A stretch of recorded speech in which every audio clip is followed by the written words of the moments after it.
And alrighty, folks, welcome along to 420 News. Hope you're all well out there, guys. And it is Wednesday.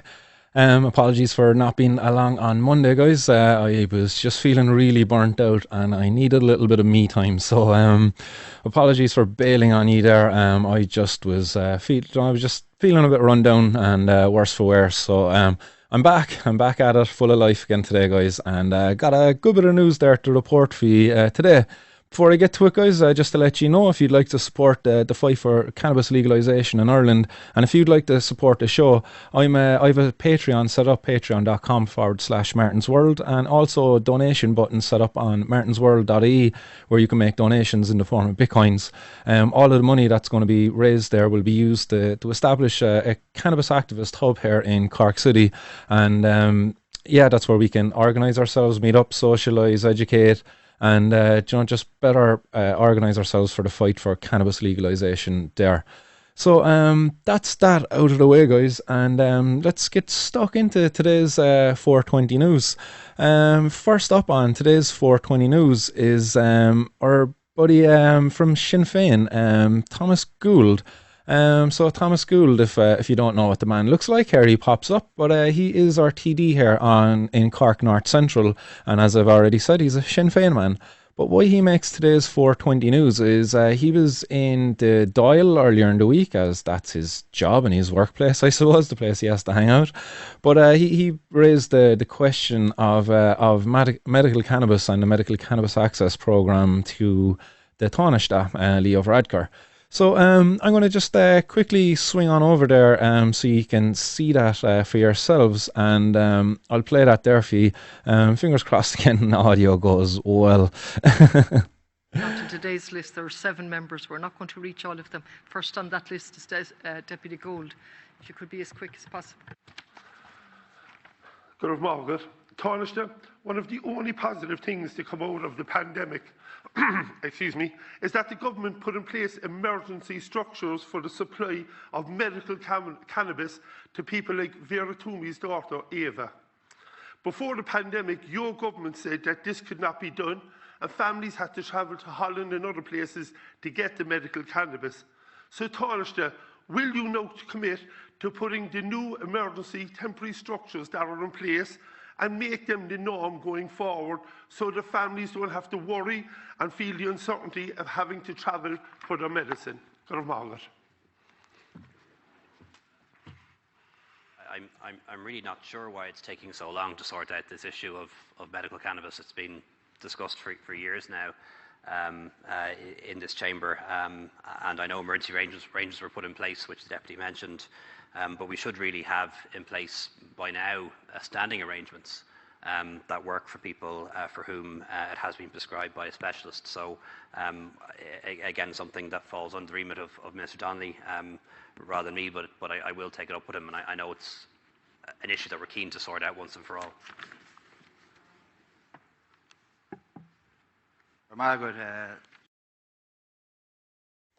And there you have it, guys. That's comments there from the Taoiseach that when the question was put to him by the TD, Thomas Gould, pictured here. Thomas Gould has commented then recently in an article in the Cork Bio, saying that he welcomed the comments from the Taoiseach there, Leo Varadkar, and said that he's going to be following up with Donnelly in coming days. But I just don't understand how he can welcome these comments, because what Varadkar has said basically is he's not sure why.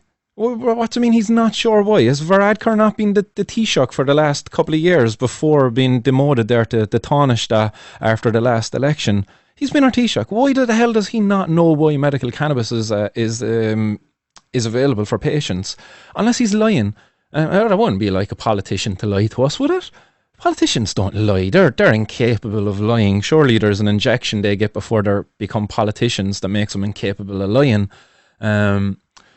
No, obviously we live in the real world, and these cunts are corrupt as fuck. Not Thomas Gould. I don't have a whole lot of bad to say, except that there is a big absence from Thomas Gould in this area for the last couple of years. Medical cannabis has been a big issue there affecting patients. His predecessor there, what was his name? Jonathan O'Brien, who came before him. He he wanted to help. There was a hunger there from Jonathan O'Brien to help, but the establishment got in the way. The Sinn Féin party got in the way. Like Jonathan O'Brien has his own brother there who has his own dealings with drugs and stuff, and he's opened up about that in the past, revealing those stories and things. But he's been affected by it, and he can see the harms caused by the drug policies and their ineffectiveness in helping those who are addicted to drugs. And he was still unable to be successful in addressing these issues. And then Thomas Gould to welcome these comments by Tánaiste Leo Varadkar. It's a joke. I mean, you need to challenge him. You should have been jumping straight back up in your seat and saying, come here, why? You were the Taoiseach. What the hell, boy? Come on, like you had enough of a chance there to get your ship in order. You know, when this was in front of Simon Harris there, when the boys were trying to come up with their medicinal access program, which is a joke, by the way, do you know, the Taoiseach was doing nothing. He was happy to leave the boys do their thing, and meanwhile the patients are bloody suffering. Absolutely, it's ridiculous. It's scandalous that he even welcomes these comments. No, it's just not enough is being done. Patients are suffering right now. Patients are facing criminalisation right now. I shared that story last Friday of Christopher, the man who rang in and shared his story with the Drive Time radio show. Like, that man is out there facing the possibility of being brought to court. Well, he is definitely going to be brought to court and be treated as a criminal there. Whether he'll be punished for it is up to the judge, but he still faces that and all of the stress and the worry that goes with it. Like, the man is suffering with multiple sclerosis, and it's bad enough that, and to add stress and worry on top of that, I'm sure that's only going to inflare his pain a bit more, you know. Like that, as Varadkar says as well, they've been discussing this for years. What the hell have they been actually talking about? Really, what are the conversations these guys are having up there when we've only got 4 products that are approved for use under the Medicinal Cannabis Access Programme? No patients getting access through it. What are they mean actually talking about? Like, how do we ring fence this to make money for our buddies there in, you know, these big companies who are going to sponsor our parties and conferences and, you know, just all of the corrupt shit. And I don't think at once they've ever said, how do we get cannabis to patients who need it the most and how do we get there quickest? They've never said that. They don't care. It's always been about money and lining the pockets of their buddies. At least that's how I see it, because I can't see any other reason as to why there's been such resistance and all this kicking the can down the road when it comes to cannabis and cannabis medicines. Corrupt a lot of them. And then the next story, you know, I'll try to keep back the emotions on this one, but like another very touching story with a loud woman who suffers with cancer, and she's advocating for cannabis again to manage with her pain. So the article headline says there, a loud woman with terminal cancer advocates for weed chocolate to manage extreme pain. You know, it's again, it's the government's fault of why these patients don't have proper access to it. All of these talks they had over the years, that led to them actually excluding pain from the 3 conditions which they've listed cannabis for. The 3 conditions are multiple sclerosis, the nausea to do with chemotherapy, and also the epilepsy, medicine-resistant epilepsy. These are the 3 conditions. They haven't included chronic pain, which a lot of people know by now that cannabis is probably most widely known for its ability to help alleviate the chronic pain that people suffer with, much better than many of the much more harmful drugs out there that are approved and of a less regarded to be less dangerous anyway, in accordance with the UN treaties, you know, which made the news not too long ago with the rescheduling. But we see it here now again, like a patient campaigning for and advocating for access to the cannabis just for a better quality of life. So the 35-year-old from Termonfeckin, there's a name, Termonfeckin, County Louth. I never heard of that place before. I'm delighted now, yeah. I just heard a new name of a new town in Cork, or in Ireland. But Termonfeckin, County Louth, was diagnosed with cervical cancer for the 2nd time in June after getting the all clear in 2019. This time the cancer is terminal and has recently spread beyond her lungs and lymph nodes and encroached on her bones. You know, so a very invasive type of cancer there, and undoubtedly causing severe pain, especially when it's getting into the bones and all it right deep it's gone. And says there that despite the prognosis, Eileen continues to undergo chemotherapy to slow the cancer's growth as much as possible and buy her precious time with her 13-year-old son, Seamus. When the continuation of chemo is threatened by the litany of medications she is prescribed to keep her body functioning throughout the torture, Eileen sought alternative therapies. Eileen said, "This was something I wasn't going to share because I thought I'd be judged. But I feel it's important for anyone else starting the journey." And that's why she's sharing her story, because she believes there's other people out there who are going to benefit from hearing this, and that they shouldn't suffer in silence, you know. She says that she currently takes a painkiller for the back pain, morphine for the breathlessness, and some tummy tablets too. Like morphine, that is not a lie. That's basically heroin, essentially. Morphine and diamorphine, there's very little there in the difference, except one little acetyl molecule in the difference. They'll happily give her this, but they won't give her access to the medical cannabis. Come off the stage, lads, in fairness. Like, you know, most people who die from cancer, when they get onto morphine and stuff, it's a lot of the times it's actually the morphine that takes them but before the cancer, you know. So that's just something to be considering there. That the people that a lot of times they go into respiratory failure in their passing, and it's not the cancer that takes them. I stand to be corrected on that, but that's just what I'm led to believe anyway. But a couple of weeks back, the blood showed her liver levels were less than favourable, and she was not risking of being allowed to take the chemo. So because of the blood levels, they weren't going to allow her to take the chemo. So that week, she went home and tried to reduce taking unnecessary pain relief and substituted it instead with wheat chocolate and oil. "I really hoped I don't get arrested," she said. And you know, that is a very valid fear, and it's one that a patient shouldn't be facing. You know, when you're ingesting a medication, the last thing you should be worrying about is, am I going to get criminalised for this medication that's going to deliver health benefits that will improve my quality of life? Like, why any patient is made to consider that when all they're looking to do is just alleviate their suffering? That is all. A woman faced with the mortality that she is, she's got a, you know, it's not an easy thing to be faced with, being told, you know, the time is near, and all she's asking now is for a better quality of life. And these gangster politicians, the corrupt lot that's up there, getting in the way of it, and really impeding access there for patients like herself. She says here, "No, I won't lie, when I was young I may have tried it, but it was never my personal bag. I love the wine, the vodka, the list is endless, but 1 week taking the weed stuff, my liver function was back to completely normal. Not cancer normal, but healthy." You know, that's absolutely amazing. 1 week of substituting cannabis for those opiate-based painkillers that she was on, that was able to change that liver function around enough to allow her to continue the chemotherapy, she says.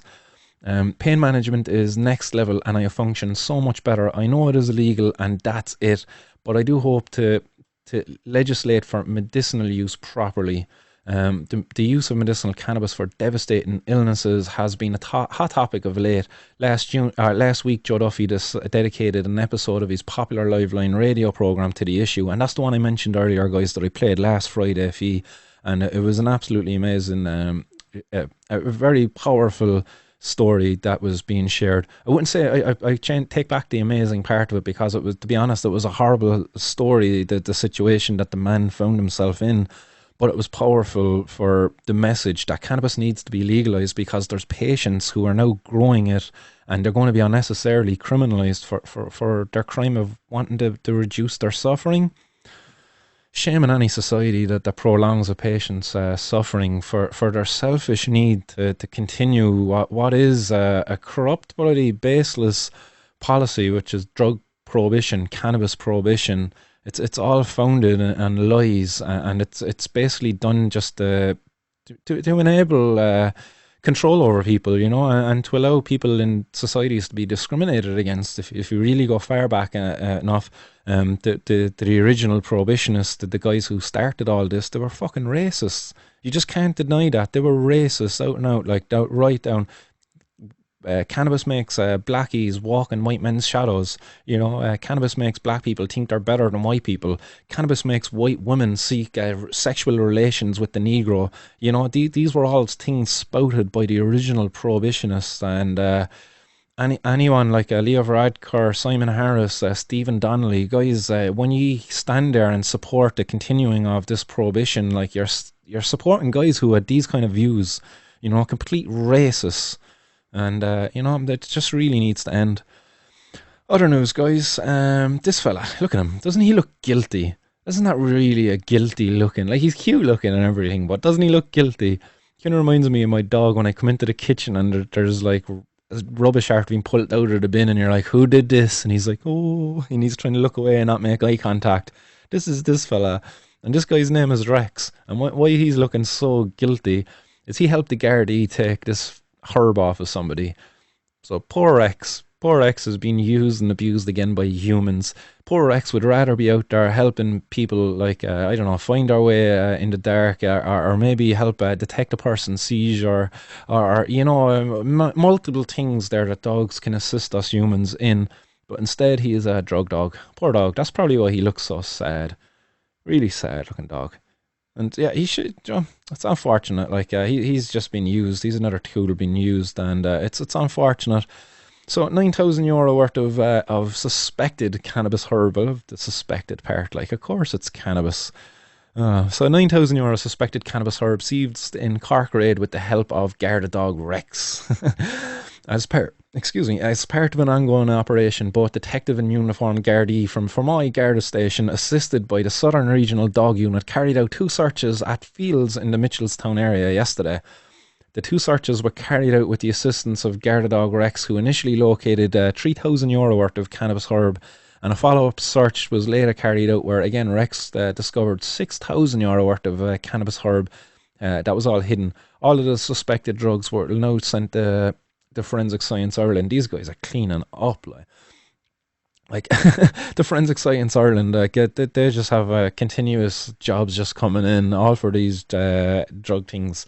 Like, it'd be no harm if they were just processing, I don't know, rape kits and stuff like that, like, and really giving it 110%. But imagine if you're a person who, I don't know, if you found yourself in a situation where maybe you were raped or something like that, and there was a sample that had to be sent to the Forensic Science Ireland. Like, you're in the backlog there because of all the drugs being sent up there, all of the suspected cannabis. Horrible, like, absolutely horrible, and it's a waste of taxpayers' money. It's such a waste of taxpayers' money, and this poor dog here, Rex, like, he looks so sad. He just wants a belly rub. And a Garda spokesperson said that a man in his age 20s was subsequently arrested and brought to Fermoy Garda Station and detained under Section 4 of the Criminal Justice Act. 20 years of age. Ridiculous. His whole life ahead of him. Absolutely ridiculous. It's not this man's fault that cannabis is illegal. Like, no, this is ignorant politicians who've been resisting it since the early 90s. Like, this isn't an argument that just started yesterday. This has been an argument that's been ongoing for a long time. Going back to when it was first made illegal, even in America, there was opposition to it. Not a whole lot, but there was certainly opposition to it. And here we have it again, like, all these years later, almost 100 years later, and we've a man here in his 20s now going to have his future tarnished because he's most likely going to get a criminal conviction as a result of this. And his job opportunities, his travel ability, all of that now is infringed upon, you know.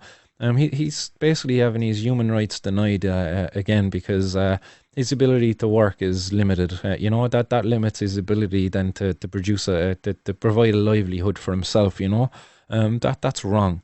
He wronged nobody at all in what he's doing. This is ignorant policies and politicians that should really be to blame for this, not this young man in his 20s. And speaking of Fermoy Garda Station, Superintendent Padraig Powell said yesterday's searches form a part of an ongoing operation to combat the sale and supply and distribution of drugs in the Fermoy district. Drugs have such a negative impact on so many lives. One of our goals in our district policing plan for 2021 will to have an extra greater focus on targeting suspected street-level drug dealing, which has no place in our community. So in other words, what he's saying is Gardaí are going to continue to waste their time fighting a failed war on drugs, and they're not going to keep our streets any safer, because in fact what they're doing is propping up criminal gangs by creating a market where drugs are extortionately highly priced, and therefore the ability to make a profit is greatly boosted, therefore benefiting majorly the criminal gangs. So, Superintendent Padraig Powell, you know what I mean? If you really think that the drugs have such a negative impact on so many lives, and maybe it might be in your best interest to question the prohibition that has failed to keep the drugs from the people, and maybe we should be re-examining how we see drugs in our society, and maybe look at them not from your point of view, from the criminal aspect, but maybe from the addiction side of it, from a health point of view. You know, let's have a bit of compassion here, and not be so judgmental and quick to punish somebody who most likely has already suffered an awful lot too, because as I said, people addicted to drugs, they find themselves like, that's not a choice a person makes. You know, there's a number of things there that have to happen before a person will actually get addicted to drugs. Not all the time, but majority of the time, I would say 9 times out of 10 anyway, at least. Other news then, guys. There is 2 people are being arrested in Dublin after they found cannabis and pills. So they had €47,000 worth of cannabis and or of diazepam pills, and €6,000 worth of cannabis that was seized in an operation in Ringsend in Dublin. So again, more waste of time and money by the state payer or the taxpayers. And a man and a woman, both in their 20s this time, were arrested and currently being detained at Irish Town Garda Station. Another town I never heard of. The search was carried out as a part of an ongoing intelligence-led operation targeting suspected drug distribution networks. And during the operation, Garda searched an address in Ringsend, and illegal drugs were discovered. So, like, here we have it. Cannabis and these diazepam pills being sold side by side. Guys, if you want to see why cannabis and other drugs are gateways, it's because of prohibition that forces them to be sold side by side.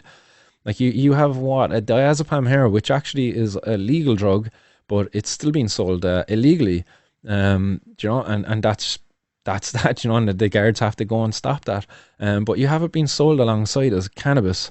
And he had a tiny bit of cannabis, like €6,000 worth of cannabis versus €47,000 worth of pills. Like, what happens when his cannabis runs out and the young fella arrives up and he's like, "Can I get a bag?" He's like, "I've none. Do you want some pills instead? They're going to get you nice and stoned. They'll get you even more stoned than cannabis." And sure, the young fella's like, alright, so yeah, fuck it, I'll try it out. You know? This is it. Like, this is why we need to get cannabis legalized and regulated, so we can stop this stupid shit. And then anybody, like, these pills are not illegal, as I said. You can buy them in you can't buy them, you have to be prescribed them, what have you. But you can get them. You can go into the store and get them. With cannabis, you can't go into a store and get it. So, you know, you can come down hard and punish a guy for getting caught with these pills, because obviously what he's doing here is nefarious. But when it comes to cannabis, say in the previous case where it was only cannabis the guy got caught with, you know, it's not his fault that there is no market there for people to get cannabis, so people have to get it somehow. Whereas with the diazepam, I don't know, there's no defending that really. The guy probably just wanted to make money. But again, cannabis and pills being sold side by side, guys. This wouldn't happen if it was legal and regulated, and our kids, our streets would be so much safer, you know. Put that one in your pipe and smoke it. Then there was a pile of raids carried out there as well yesterday above in Offaly, and there was 3 men arrested then. So armed Gardai here says blitz 10 houses in Offaly as 3 men arrested in major drug bust. Sounds a bit like crazy, you know. 10 houses raided. That's a big operation. That's a lot of manpower. And again, it's just it's a reflection of a waste of time and resources here from our state. Do you know, this war on drugs has failed. But the drugs have won a long time ago, but our government are just too ignorant to acknowledge that, and it's just really annoying now at this stage. It says our armed Gardaí blitzed a whopping 10 properties in Offaly today in a drug raid that saw 3 people arrested and cocaine and cannabis seized. The search operation involved Gardaí across several different departments and resulted in the arrest of 3 men aged 49, 33 and 36. The raids came as part of an ongoing operation designed to target criminality and antisocial behaviour in Tullamore town. Gardai from Armed Support Unit, Garda Dog Unit, Air Support Unit, Louth Offaly Drugs Unit, District Detectives Unit, as well as regular units in Tullamore. So 5 units there, guys, of the guards, right? Armed Unit, Dog Unit, Air Support, the Drugs Unit, and regular units of guards. That's 5 units of our Gardai that were tied up here carrying out searches in a failed war on drugs. You know, this 5 units of the Gardai, countless Gardai who spent hours, days of their time in this operation, and not on an operation maybe targeting child pedophilia, you know, maybe rapists, and the countless other crimes that go on out there with actual victims, you know. When it comes to drugs, people go to a drug. There's a mutual exchange that takes place, you know. It's very hard to outlaw a mutually beneficial exchange, as in, I want something, you have it, I have something and you want it, so we're going to exchange those two things, and that's drugs and money. You know, drug dealers have drugs, people have money, people want drugs, they exchange that for money off drug dealers. Like, that's what happens, like, and no policy, no prohibition is ever going to be able to stop these mutually beneficial exchanges, because it goes against our human nature to outlaw this, you know. For as long as humans existed, we've wanted to experience altered states, whether it be through, who knows, countless things. Even the yogis, when they just sit and meditate, like, that's an altered state. We're producing endogenous chemicals that bring us to alternate states. Like, these are drugs in our own body. You know, our body produces its own drugs. This will tell you how ingrained drugs are into the humans and our society. And this prohibition, it's only been around, what, the last 70, 80 years, 90 years? The 1930s? Well, even 100 years, you could say prohibition has been around, because you've alcohol prohibition started in the early 1900s. So you've prohibition has been, it's only a recent invention in the scheme of things for humans. Drugs? No. Drugs are around so fucking long. Like, prohibition is not going to be able to get rid of that desire from humans to alter their states of consciousness. No, they're not, and it's just wrong. And it victimizes patients then, and it's limited research there for cannabis, and it's just fucked up what we've been doing. It really is so fucked up. And in the next story, like, just adds on to it, like, brought to Sligo to mind a house. And again, this is just, to me, screams modern day slavery. A 50-year-old man came to Sligo from Lithuania to mind a big house in which €72,000 worth of cannabis plants were found. And he claimed that he believed he was being employed as security. So, like, okay, he might have been getting paid. So maybe not as much slavery as maybe the Vietnamese people have been finding themselves in. But still, nonetheless, like, you have a guy here who's minding a house. He's just acting as he says, as a security guard, and he's been employed for the task of doing so. But he got caught at a cannabis grow house, you know. Before the Sligo Circuit Court for sentencing via video link from Castlereagh Prison is Kestusas Pixgrisk. Sorry, man, if I butchered your name, but he pleaded guilty at the previous sitting on November 6th to cultivation of cannabis plants at a house at Fox Clogherva on February 14th last. Jeez, that's 3 places now. These are all towns I've never heard of before. Clogherva, I don't know where that is. But Garda Kevin Donegan gave evidence of arriving at a house which he searched with a search warrant, meeting the defendant in the kitchen. In an upstairs bedroom there were 90 cannabis plants at different stages of growth, and the room had been adapted for growing with heat lamps, insulation on the walls, and chemicals used for growing along the water drum, along with water drums present. The house owner Skris, who was alone, was arrested and taken to Ballymote Garda Station for questioning. Mr. Leo Mulcrooney with Miss Alicia McHugh, the state solicitor, stated that the Garda Eamon O'Donnell had stated that the market value of the plants could only be applied when they had matured, so a potential of €800 was applied, giving an amount of €72,000. So the Garda is actually acknowledging here that although the plants don't meet that value or even that state, they can only value them as reaching that matured state. So say if your plant was halfway there, they're not going to say, well, it's only halfway mature, so it's €400. No, they're saying, well, it's a plant and we can only value it at its mature value, which is €800. So they criminalise them for that. That's interesting. They've never really referred to that in any of the previous cases that I've reported on here. So I just thought that was interesting there. Garda Donegan agreed that over the course of 3 interviews, the defendant admitted he had some involvement and had cooperated. He had come to Ireland on January 19th earlier this year and stated he had been brought to a house for 2 or 3 days before being taken to Sligo. The Garda agreed with the judge, Francis Comerford, that the plants had been in the house longer than the defendant had been there. And Piscaris said he had come to Sligo to look after a big house, having answered an advertisement in a Lithuanian newspaper, and he was to be paid €500 a month with expenses. So €500 a month, guys, come on, that is not minimum wage in Ireland at all, nowhere feckin' near it. What kind of expenses were they giving him? Like, were they giving him 3-course meals and entertainment and all of that crack included as well? Because €500 a month is not good. Like, I go back to what I say earlier. This is just modern day slavery. This is how criminals exploit people, and basically this man is a slave. €500. It's for nothing. Like, he might as well been working for nothing. He stated that he's travelled in Sligo. A Lithuanian man took his ID, so he had no ID again, going back to slavery. He was told his main responsibility was to not allow anybody into the house and to ensure it didn't go on fire. That was it. On one occasion, he helped bring in soil for the plants and switched off the lights on occasions when asked to do so. He felt he was being held against his will. So there you go. Like this is from the man himself. He felt like he was being held against his will. He said, I don't know if he knew...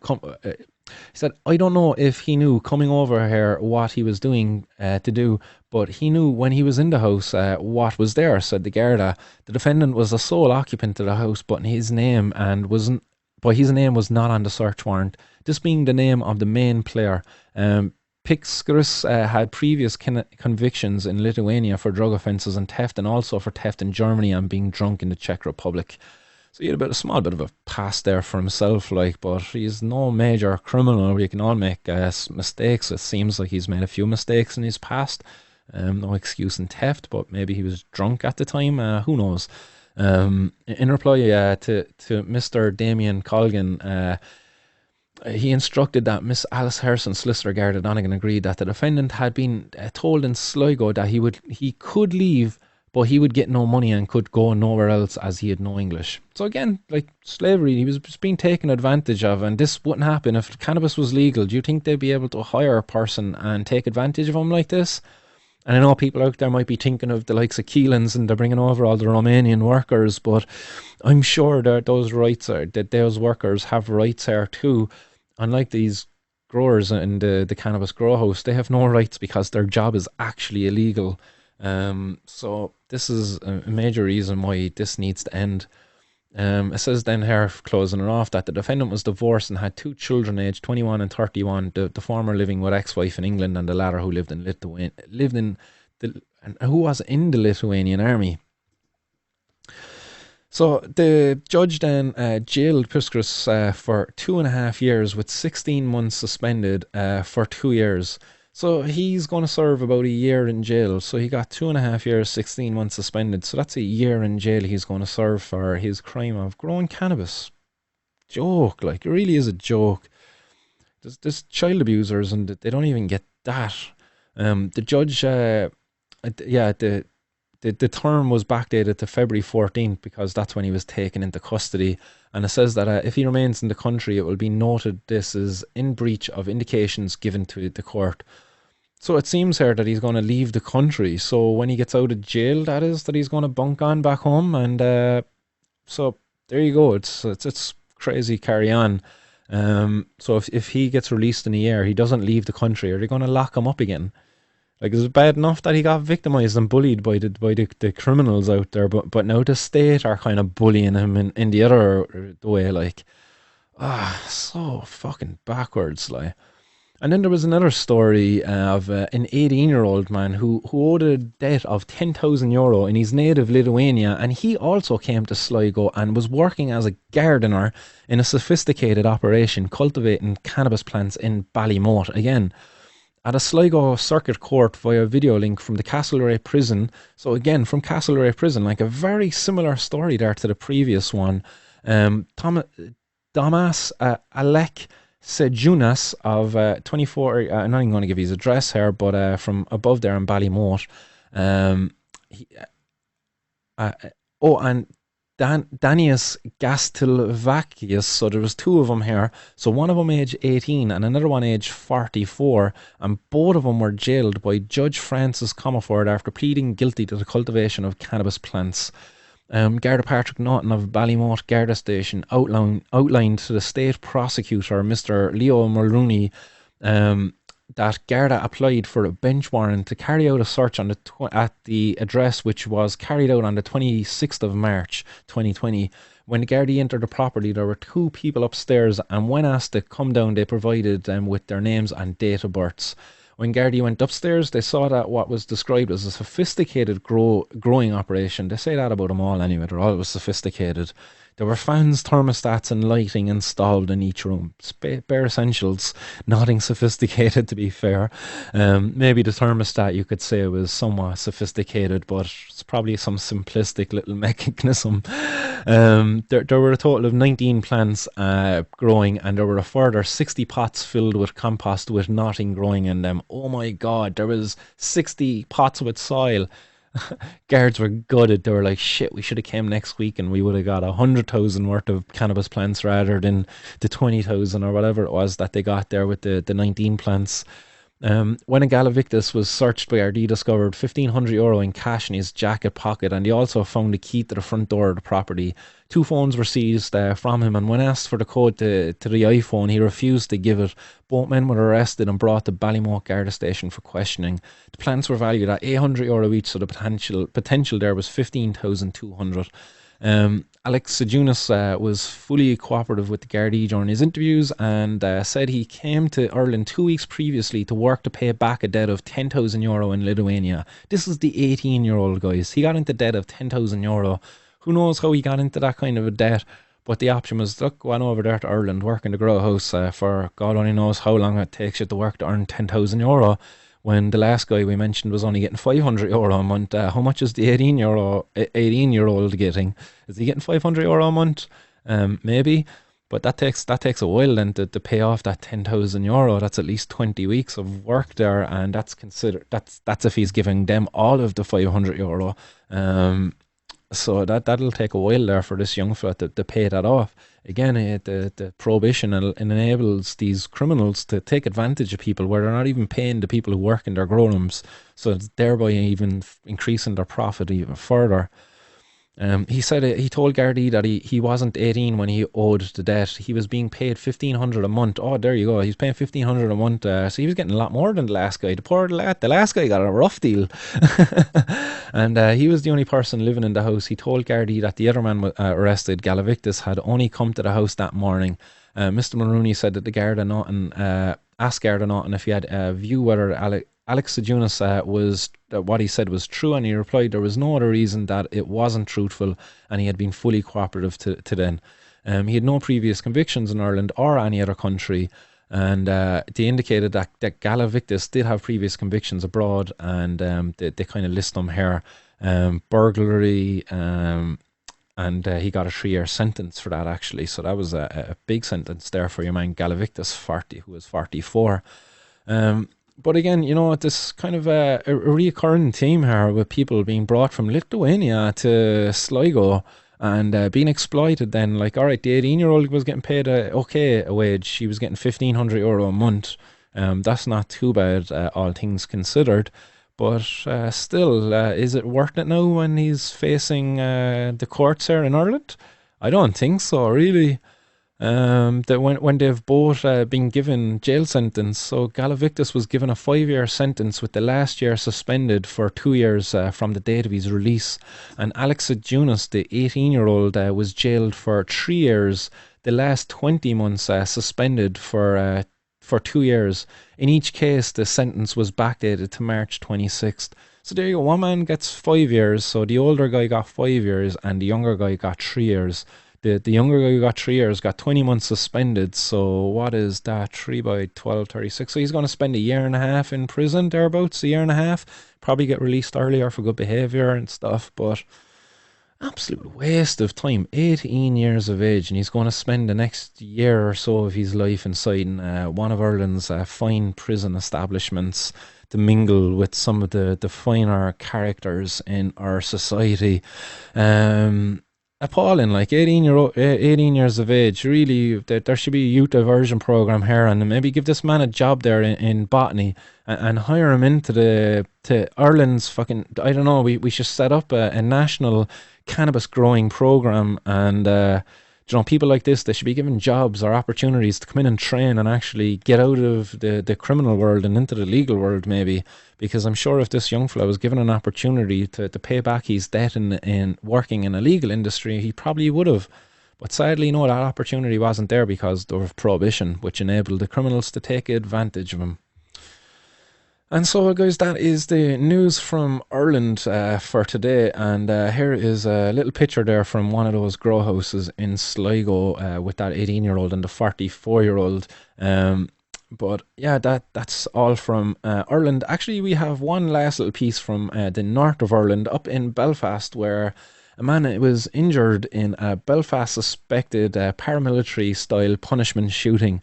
So basically, a man was kneecapped. He got shot in both legs. And this was above in Belfast there recently. And the only reason I'm sharing this is just because I kind of talk about the fact that the paramilitaries are big beneficiaries in the drugs trade. Yeah, it's no secret that paramilitaries on both sides of the fence have benefited greatly from the supply of drugs. And they go around the place, like a lot of the times you hear of fellas getting kneecapped for drug dealing. But it's because they're drug dealing for the other side. So say if I'm in the IRA and someone else is drug dealing in my area and he's not paying a contribution there to the IRA, they would go out and kneecap him. And that was kind of what they were doing. And then the same happened on the other side for, is it the UVA or whatever those guys are called it, like, if the dealer wasn't paying their tax, I suppose, they would go out and kneecap him. And that's what's kind of going on out there. So the only reason I'm just sharing that is just because guys, just be careful where you're buying your cannabis from. Know your source. Just be very careful, and just don't be afraid to ask the question. How far away is the cannabis you're getting from the grower, and who is the grower? Is it some bloody Lithuanian 18-year-old paying off his drug debt, or is it some poor guy from where the Vietnam, the Vietnamese guys? Is it one of the Vietnamese slaves there that get caught up in these grow houses? So really, guys, know your source. And again, if you can at all, grow your bloody own cannabis, guys. Just grow your own cannabis. It's the only way you should be doing it. Or if you can't grow your own, like, one of your friends might be able to work it out between a group of 3 or 4 of you there. One person grows it and shares it between the 3 or 4 of you, and you just split the cost of it. It's a no-brainer, guys, because you just don't know where your cannabis is coming from and who you're supporting. Do you want to be supporting paramilitaries? Maybe you do, maybe you don't. I don't know, but I don't. At least not now, anyway. Like, I think we should leave the troubles behind us, and if we're going to protest stuff, do it peacefully. The days of guerrilla warfare and all of that stuff are thankfully over, I think. Anyway, we don't have the British over here on our streets as we did before. So look, anyway, I'm not going to waffle on about that anymore tonight, Nita. Other news, guys, hopping across the small little stream there between us, we're going to hop over to Liverpool. And this is a scene that I don't think any of you ever want to see inside of your house, because this is the aftermath of a raid in the UK. All because of what? This is what the raid is because of. Cannabis plants. So the Gardai with their bloody consaw, when you look at it, like, look at that, like, that's a consaw. Like, they went through this store with a bloody consaw. Imagine how terrifying that must be to be on the other side of that door and hearing coming through your bloody door, and you're sitting there smoking a joint being like, what the fuck is going on? Like, in fairness, like, and this is all that they're doing it for. Absolutely ridiculous. So fucking out of order. Like, so that this was in the Liverpool there in the UK, and you know, you think the UK is progressing a little bit. You had the launch there of the can card and stuff like that, but no, sadly, the police over there are still happy to waste time going after cannabis growers. Absolutely ridiculous. So, growing equipment was seized by the police at the scene, along with 15 cannabis plants. After the day, a 35-year-old man from St. Helens attended a police station to be interviewed about the cannabis farm, they're calling it. Like, it's 15 plants, lads. It's a bloody hobby grow. It's not a farm. Come on, look at Kyo's. Shout out to Kyo's Crisps there. Like, and even they had 39 cannabis plants on their farm, but that wasn't a cannabis farm. No, they're a potato farm. They have acres and acres of potatoes. That makes them a potato farm. This man has 15 fucking cannabis plants. He's not a cannabis farm. For fuck's sake, lads. Come on, like, this is just pure, I don't know, like, it's just bollocks. It's pure bollocks. Clickbait, a cannabis farm. 15 plants. Seriously. It says in a statement, the spokesman for the Merseyside police said officers seized cannabis plants during a drug search in Tato Heat yesterday, Monday, 7th of December. So that was 2 days ago there, following an intelligence of suspected cannabis farm. Again, it's not a fucking farm, it's 15 plants, lads. It's a hobby. The warning took place at around 10 p.m. where a total of 15 plants and growing equipment was seized by the officers. The property has been made safe and inquiries ongoing because it was dangerous because of cannabis plants, you know. There was a potential there for somebody to get murdered or something inside there because there's dangerous cannabis plants in there. You might trip over one of the pots and bang your head and die. That's about the most dangerous thing that's going to happen in there, in fairness. St. Helens targeted police inspector Rob Budden said that, well, we will not tolerate criminals bringing the risks posed by cannabis farms into the heart of our communities. Again, it's not a bloody cannabis farm. Stop saying cannabis farm, you clowns. It's not. And what's bringing criminals into your area is your prohibition. If prohibition didn't exist, these people would not be criminals. This would be a cannabis grower who happened to have 15 fucking cannabis plants. Come on, like... cannabis farms grown in residential, business or other locations cause a substantial risk of fire and flood. And I talk about this, guys, but it's not because of cannabis farms. It's because of bloody drug prohibition, which makes it difficult for you to get in an electrician to make sure that you're following proper procedures there. And, you know, also then the fact that people try to bypass the electricity because, look, I'm already growing cannabis. It's illegal. I don't want the electricity company to see a big bill coming to this house, so I'm going to bypass the electricity. Therefore, like, prohibition again, causing people to take unnecessary risks. If we just don't prohibit it, people wouldn't be taking these unnecessary risks. And cannabis farms, as you like to call them, you know, a person growing a couple of plants in his bare room, they wouldn't be as such a bloody risk of fire and flood because people then get in experts and get proper advice there, and they wouldn't be trying to hide things, you know, and putting themselves at risk then because of trying to hide it. It says there then that we know that organised crime groups are involved in the production and further harm can be caused to communities from associated violent disputes. Again, not from drugs, but because of prohibition.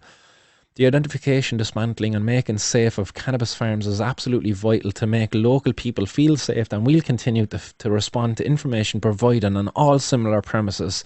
But they won't act on information provided that shows them that cannabis isn't this dangerous drug that they need to be out there fighting and trying to take off the streets. No, they don't act in that at all. They want to remain completely ignorant to those facts. But they'll gladly come and raid your neighbour if he happens to be growing a cannabis plant, you know. If your neighbour happens to be that man who shared his story there last week and you want to go ratting him for growing his cannabis plant that would have gave him a year's worth of medicine, that would have given him an alleviation from the chronic pain caused by his multiple sclerosis. Like, if you want to be that kind of a guy, shame on you. Shame on you.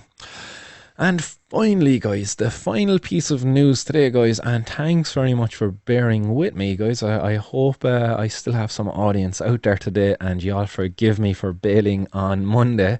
But the final piece of news today is that there is another vote going before the House of, the House of Representatives in the US.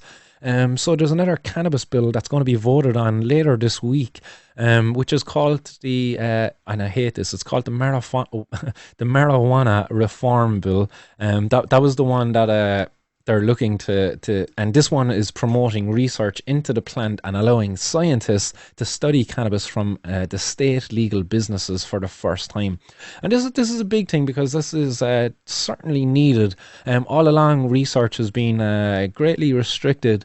For one, they were only able to get cannabis from federally approved production facilities, whereas now this bill that is going to be voted on later in the week, it's after going much further, and it's going to allow for state licensed dispensaries to provide cannabis for federal studies. And that's amazing. So that's really good, because all along there's been big issues there with the DEA, because there's been people applying for licenses to grow cannabis federally for research purposes, and the DEA has not been processing them at all. At least not in any expedient manner at all. There's even one guy actually who was bringing the DEA to court. The scientist claimed that the agency used a secret document to justify its delay of approving manufacturer applications. So he was arguing there that they were using some secret document to justify a delay of approving the application for him to grow and supply cannabis for research. So a very big one. I'll be paying attention to that again, and if this gets voted on here, that then too will have to go to the next state, which will be the Senate. So hopefully that goes well. Fingers crossed. It says here as well that there's a good chance that this will pass, given the bipartisan nature of the legislation. It's sponsored by the unlikely duo of a pro-legalization representative, Earl Blumenauer. He's a Democratic from Oregon, I believe, and a prohibitionist Republican, Andy Harris, and he's a Republican from MD. What's MD? Michigan? No. MD, Maine? No. MD, I don't know what state that's short for, so apologies to whoever's in state MD.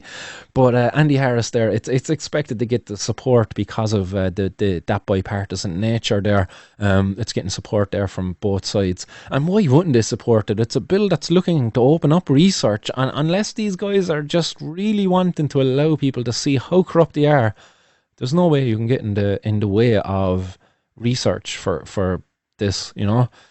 So again, I'll report back in this later in the week. Hopefully it's a positive outcome there in that vote. It's been a very good week, actually, in fairness, or a good month, I suppose.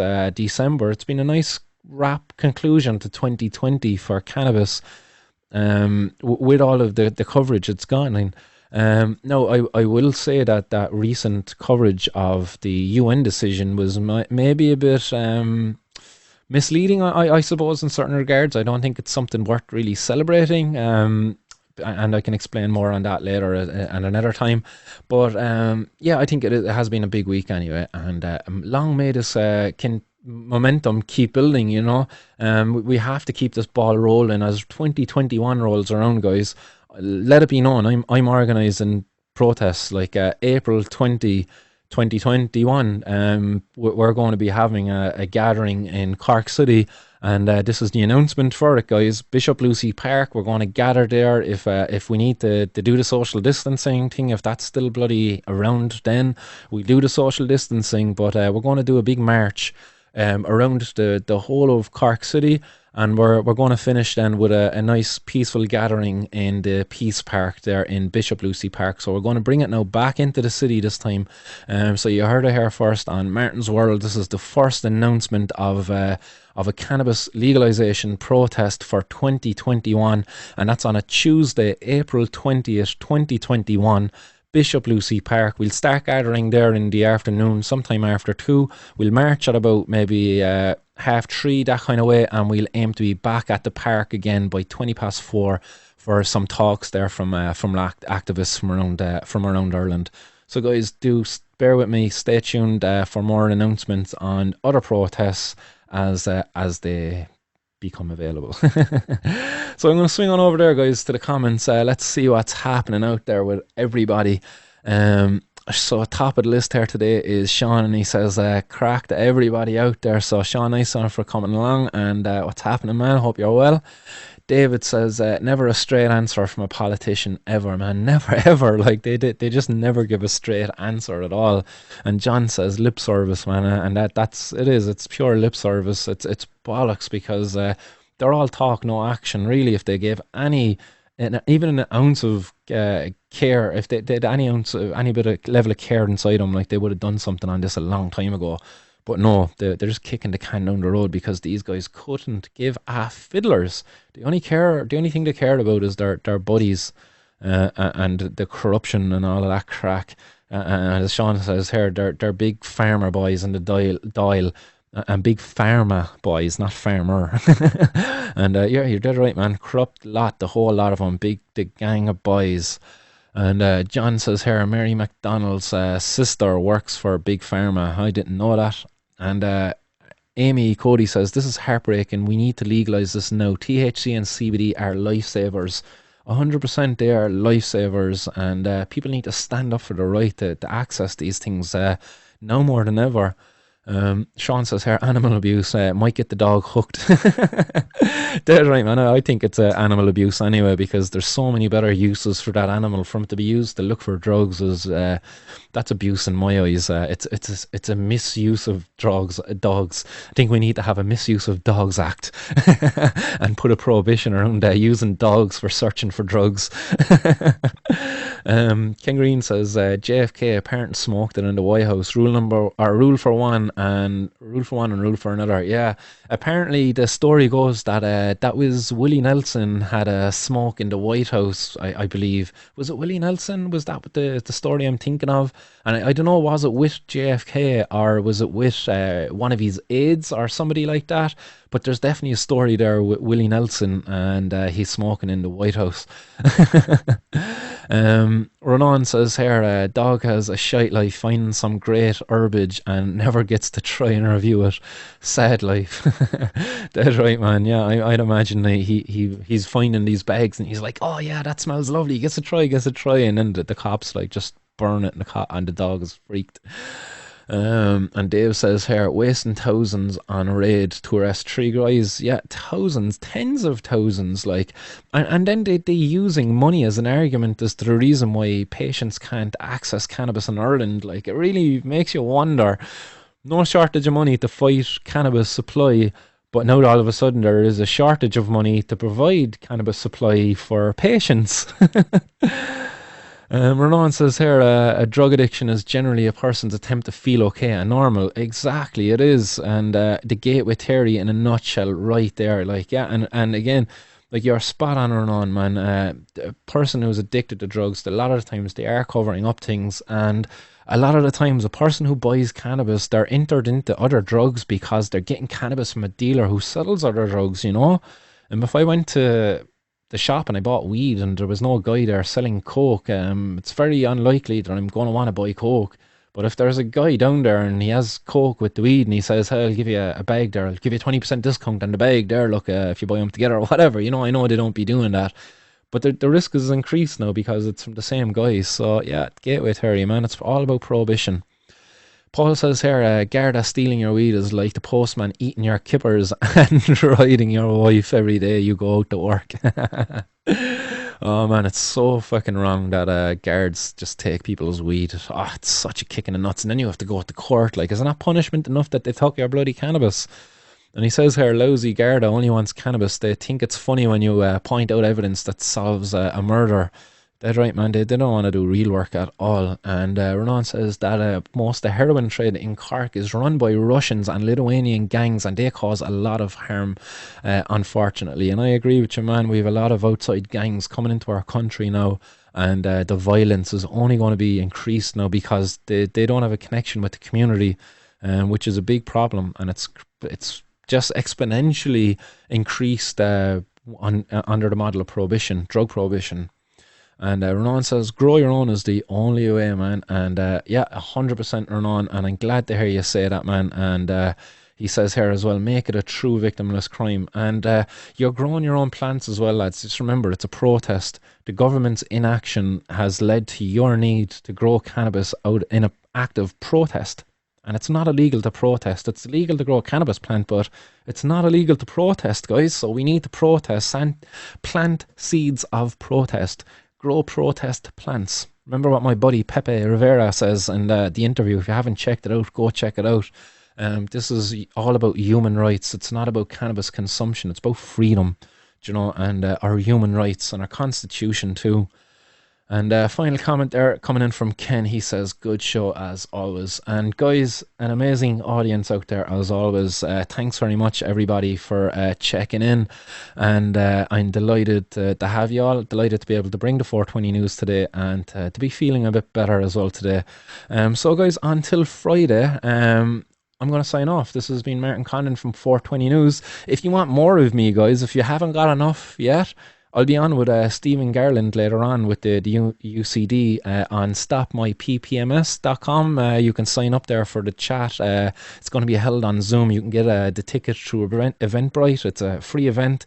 It's going to be myself and Graham DeBarra having a chat with Stephen Garland about the state of activism and the cannabis scene in Ireland and around the world, and some of the recent announcements there in regards to the UN and the MORE Act and other things there as well. So do check that out. That's kicking off at 7:30. Or you get the invite on Eventbrite. You can find a link there for it on stopmyppms.com. So guys, that is it. Thanks very much everybody for tuning in. Until next time guys, stay blazed out there. Keep her lit. Peace.